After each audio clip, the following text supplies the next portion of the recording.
Is there anything in Masonic writings which would lead us to believe that Satan or Lucifer is the god of Freemasonry? We're going to look at what Masonic writers say about the god of Freemasonry. This book is Ancient Mysteries in Modern Masonry by the Reverend Charles H. Vail. This is page 26, and we're going to look at text that's further down on the page.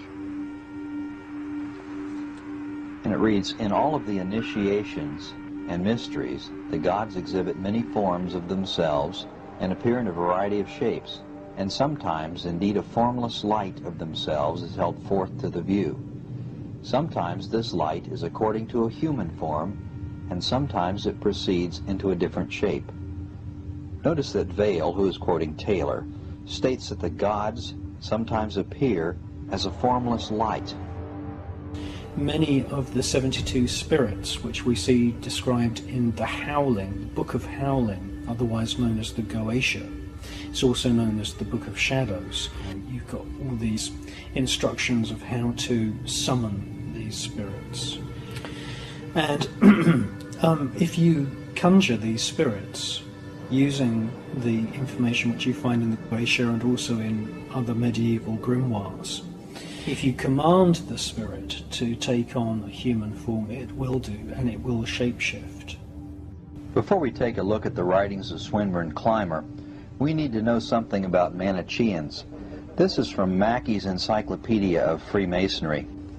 Manichaeans, also termed Gnostics, it's a sect taking its rise in the middle of the 3rd century whose belief was in two eternal principles of good and evil. They derived their name from Manus. I want you to notice that they believed in two eternal principles of good and evil.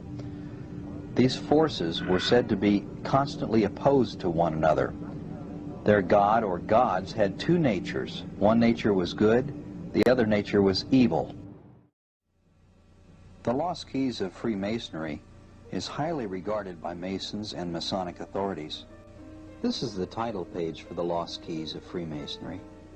It's by Manly Palmer Hall. We notice he's also the author of Masonic, Hermetic, Kabbalistic, and Rosicrucian symbolical philosophy.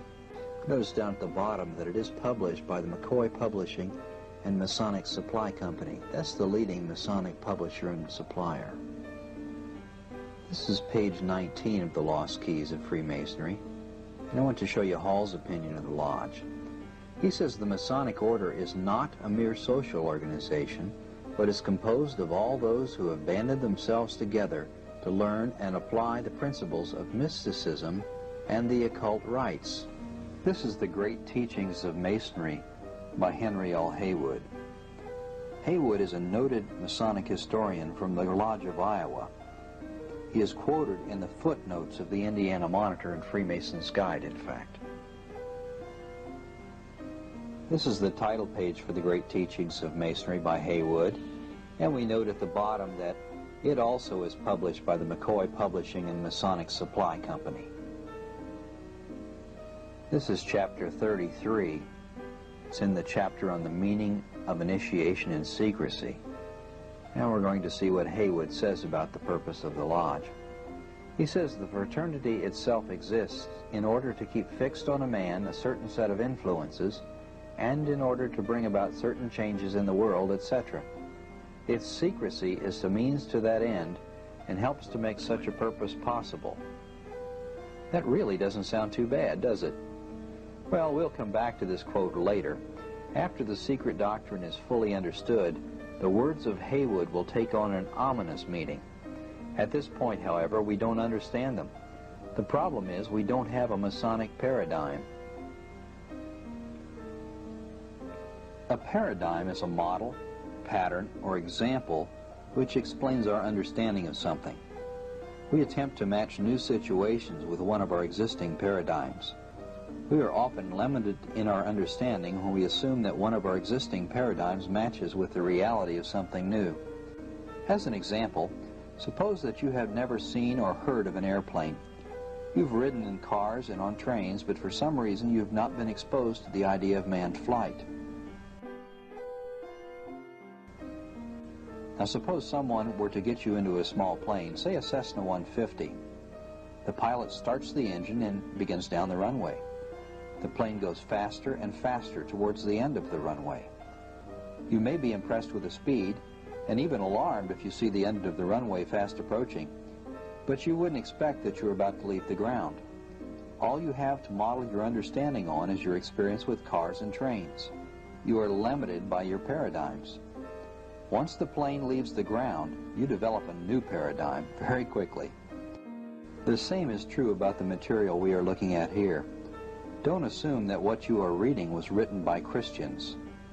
Masonic writers do not have an orthodox paradigm of Jesus, God, Satan, salvation, baptism, deity, etc. They intentionally clothe their writings in Christian terminology in order that Christians will be limited by their paradigms. In order to understand the nature of Freemasonry, we have to look at Masonic writings from the perspective of someone who does not believe that Jesus is the only Son of God. When reading the Masonic quotes, try to switch paradigms and see how the meanings change. What is the most important symbol of Freemasonry? And what is the meaning of that symbol?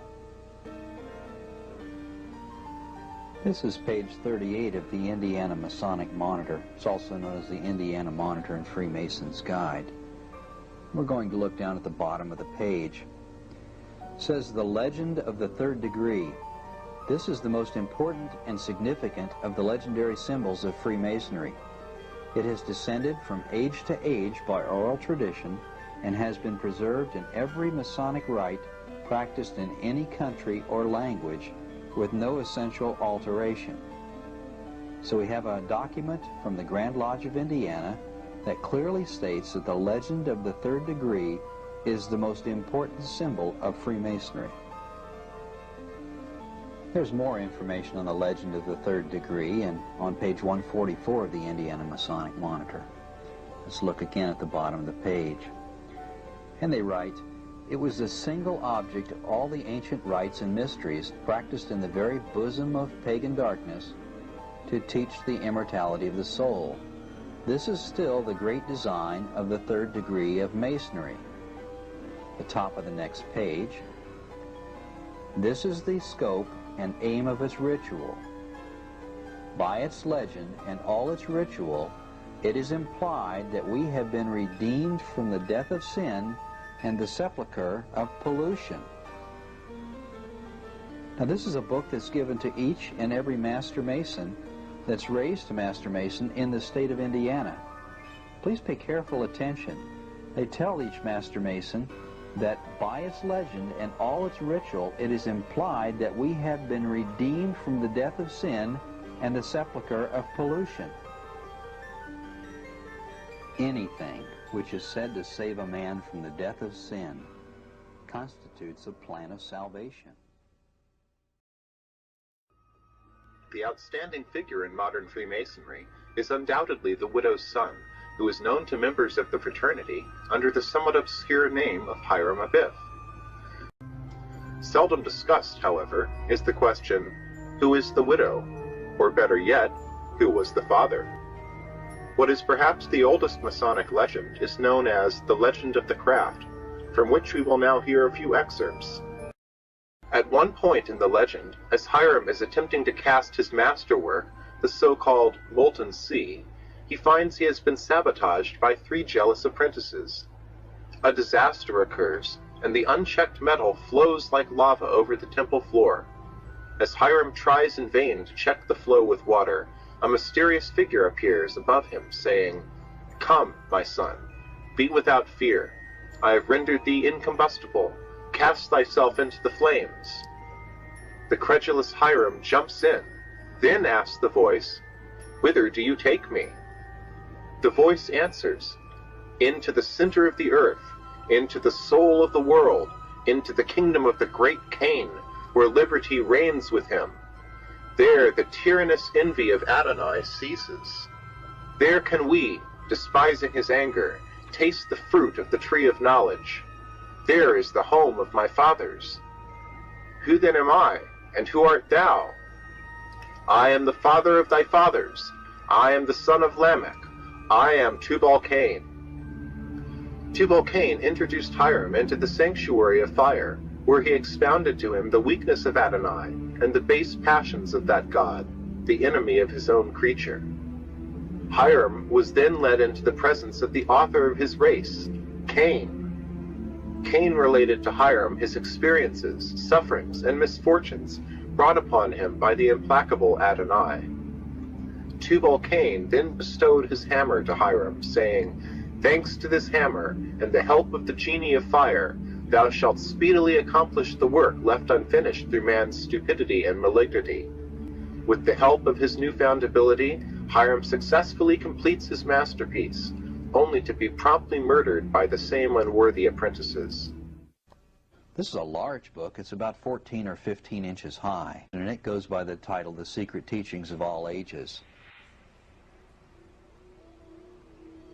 The Secret Teachings of All Ages is an encyclopedic outline of Masonic, Hermetic, Kabbalistic, and Rosicrucian symbolical philosophy. This is page CIV of Hall's book. This is the full page. We're going to look in the lower right-hand corner with a close-up. Manly Palmer Hall, Masonry's greatest philosopher, reveals the secret behind the five-pointed star. When used in black magic, the pentagram is called the sign of the cloven hoof, or the footprint of the devil. The star with 2 points upward is also called the goat of Mendez, because the inverted star is the same shape as the goat's head. When the upper star turns and the upper point falls to the bottom, it signifies the fall of the morning star. Here is a drawing of the goat of Mendez. This is found on page CI of Hall's book. This is the entrance to the Grand Lodge of Indiana. Notice the star on the left. Here's a close-up of that star. This particular version of the star represents the Masonic organization for the female relatives of Masons. The organization is known as the Eastern Star. Notice the 5 letters in the center, F-A-T-A-L, fatal. The Eastern Star is always shown with 2 points up. This is the title page for the ritual book of the Eastern Star. We can look a little further down and we'll see that it was arranged by Robert McCoy, and it's published by McCoy Publishing and Masonic Supply Company. It's a 1943 copy. On page 11, they talk about the objects of the rite, or the purpose for its existence. It's for inciting the influence of females towards the purposes of the Masonic institution. The emblem of the Eastern Star is a 5-pointed star with 2 points up. And we see these words, "I have seen his star in the east and have come to worship him." This is a phrase that's used to identify those members who are entitled to participate in its rituals. Now when you hear a phrase like, "I've seen his star in the east and I've come to worship him," the first question that comes to mind is, whose star is it? Well, you might think it's the Star of Bethlehem, but if you'll remember, the wise men came from the east and they were following a star which would have had to appear in the western sky. So it would have been a western star. So clearly the Eastern Star can't be the Star of Bethlehem.